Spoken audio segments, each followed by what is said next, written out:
వీక్షకులకు నమస్కారం. Healthy snacks మామూలుగా అయితే శనగలు హైబ్రిడ్ కొమ్ము శనగలు తెల్లవి ఉంటాయి కదా, వాటిని చూడంగానే మనకి చపాతీలోకి కూర చేసుకోవాలనిపిస్తుంది. మసాలాలు ఎండాకాలం కాబట్టి ఈజీగా శనగలు తింటే ప్రోటీన్ పిల్లలకి వెళ్తుంది, వెజిటేరియన్ పిల్లలకి. మిగతా మాంసాహార నాన్ వెజిటేరియన్స్ కూడా తినొచ్చు. అప్పుడప్పుడు వెరైటీ కావాలనే వాళ్ళకి ఏంటంటే శనగలు రాత్రి నానబెట్టేసుకుని తెల్లారి దాన్ని బాగా మెత్తగా ఉడికేయాలి.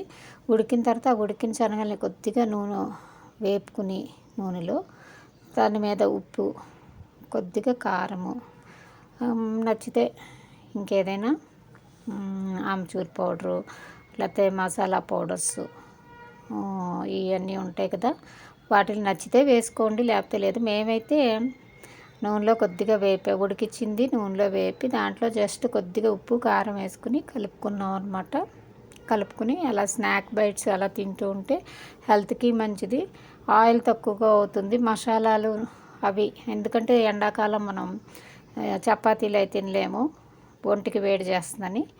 ఈ తినాలి అనిపించినప్పుడు ఇలా ఈ విధంగా మసాలాలు కూడా కూరలు లేకుండా తింటాం కదా, అందుకని ఇలా తినాలనిపించింది.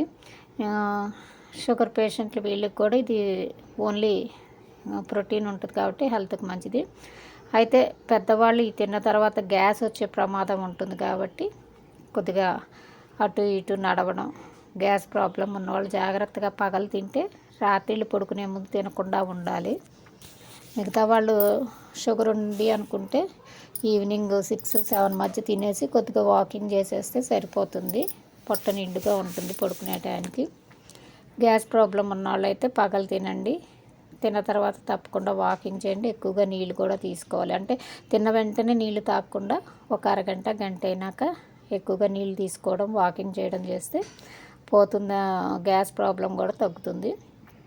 ఎప్పుడైనా పిల్లలు కోపం వచ్చినప్పుడు ఇవి వేయచ్చు. దీంట్లోనే ఇంకా కావాలంటే ఉల్లిపాయలు టమాటాలు వేసి కూడా పిల్లలకి పెట్టచ్చు. వీడియో నచ్చితే లైక్, షేర్, ఫాలో, సబ్స్క్రైబ్.